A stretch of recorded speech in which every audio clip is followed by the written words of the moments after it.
Finally, we have another S&P 500 fund that comes in a peso denomination.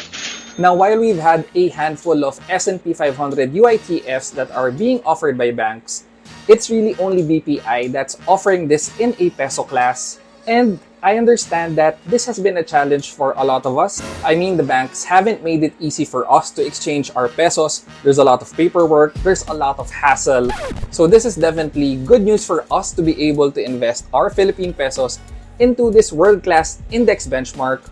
Finally, BPI has some competition, and while we were awaiting this from GCash G-Invest, it's actually RCBC that has come out with a peso denomination of their S&P 500 UITF. The good news is that RCBC is actually offering this in a lower trust fee versus BPI. So does that mean that this is a better UITF than BPI's? This is what we'll look to cover in this video, so stick around and let's find out. Let's go.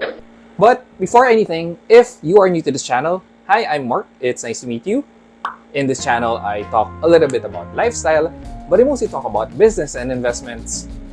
So today, we're talking about our favorite investment by investing through the S&P 500.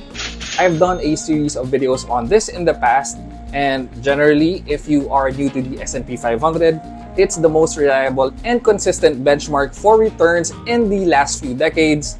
Now, while there are good years and bad years, the average annual return of the S&P 500 is at 10%. So for long-term investing, this is definitely the index fund that I have and will continue to invest in. I've been comparing the different S&P 500 UITFs that are being offered by BPI, BDO, Metro Bank, East West Bank, and RCBC.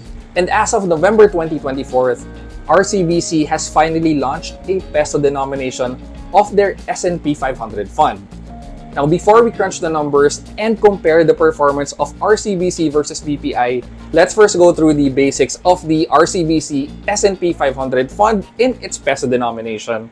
To start investing in this fund, the minimum is 5,000 pesos, while the subsequent investments, when you want to continue investing in the fund, is at 1,000 pesos.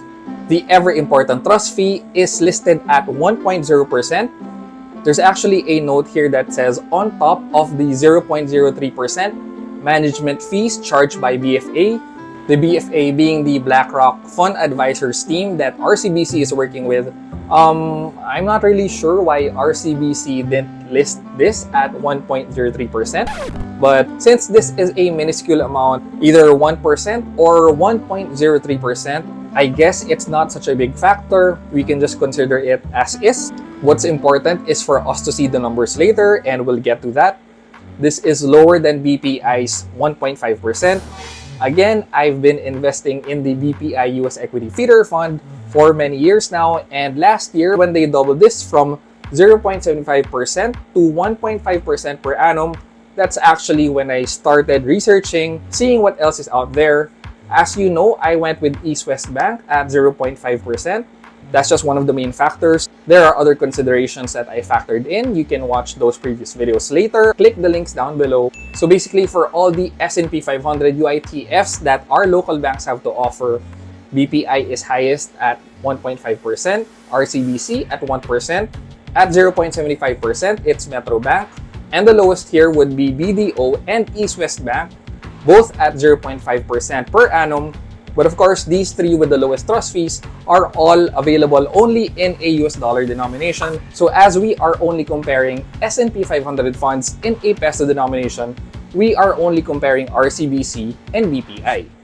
So to start investing in the S&P 500 through these two banks, it's actually much easier to invest via BPI.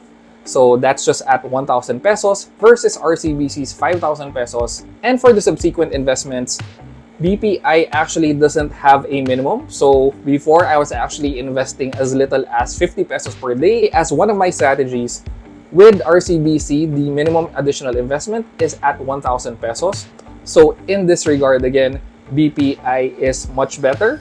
Again, no minimums versus a 1,000 peso minimum. If you wanted to invest as little as possible, as often as you'd like, it's actually better with BPI. But going into the much important trust fee, again, RCBC is just at 1.0, 1.03%. I guess it now depends on what's important to you. For BPI, it seems that it's easier to get started, it's easier to keep investing. The bad thing about BPI is the high trust fees that they're charging, while RCBC, it's a little harder to get started and to continue investing. So these are what these two funds have to offer on paper, but we are moving on to the more exciting part. Since we're a little undecided based on what these funds offer on paper, perhaps the performance will spell out the difference as to what might actually work out better. So I've gone through the websites of RCBC and BPI. From here, I was able to get the NAVPU, the net asset value per unit of both their S&P 500 funds. For BPI, since their funds have been around longer, I can actually look back on a longer timeline. But since RCBC just launched this late last year, their website unfortunately does not display any data other than January. So again, lifting the NAVPU from the RCBC website, let's look at January 2. The net asset value per unit is at 0.957379, while on January 17th, a few days ago, the value of the RCBC fund is at 0.987136. So if you had invested in January 2nd, your money would have appreciated 3.11% had you invested via RCBC. Let's now move on to BPI. Again, working with the same dates. On January 2, the BPI NAVPU for the S&P 500 fund is at 216.37. So you might be thinking, why is BPI over 200 and RCBC is just at a decimal value? These are not what's important here. What's important would be the percentages, the rate of change that we are looking at. So hold on before you make a conclusion. Looking at the same dates, January 17th, the value of BPI is at 223.67. So working with the same dates from January 2nd to January 17th, the appreciation of BPI is at 3.37%. So this is actually better than RCBC's 3.11%. So I wasn't expecting this. I was expecting RCBC to perform better. I mean, NAVPUs are always displayed net of fees, net of taxes. So RCBC not performing better than BPI is definitely a surprise to me. So much so that I wanted to run the data again, look at different dates. Again, I only had these first few dates of January to work with. I'm now looking at January 7th to January 15th. For RCBC, the NAVPU on January 7th is at 0.968104. On January 15th, the NAVPU is now at 0.978882. This is an appreciation of 1.11%. Let's move on to BPI. On January 7th, the NAVPU of BPI is at 218.82. On January 15th, the NAVPU of BPI is at 221.75. Percentage-wise, this is 1.34%. So, based on the second data, BPI again performs better than RCBC. I'm still wondering why. I'm not convinced, so I run a third set of dates. So for the first two, I was looking at a set of dates wherein the NAVPU went up. For the third set of dates that we're looking at, I'm looking at the NAVPU when it went down. So I'm looking at the 7th of January to January 13th. On January 7th for RCBC, again, it's at 0.96104.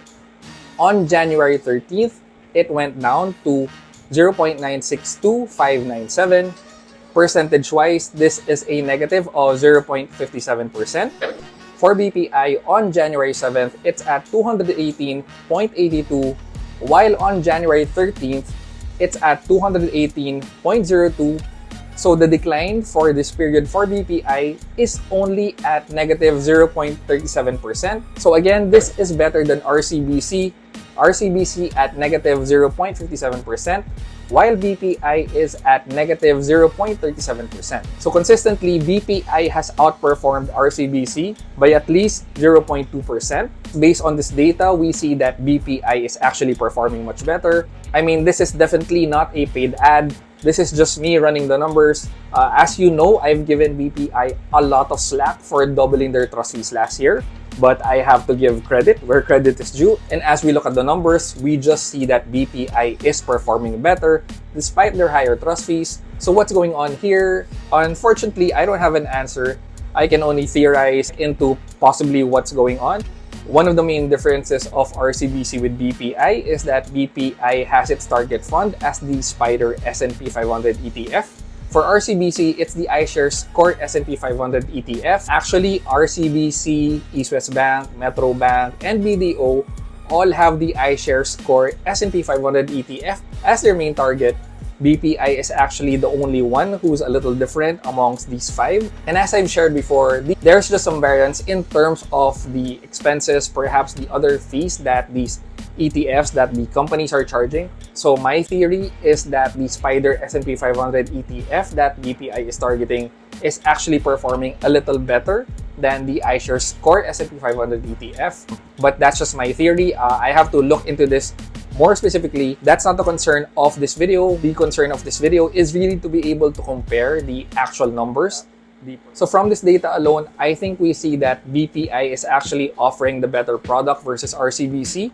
If you want to start investing in the S&P 500 fund using your pesos, these are your two options right now.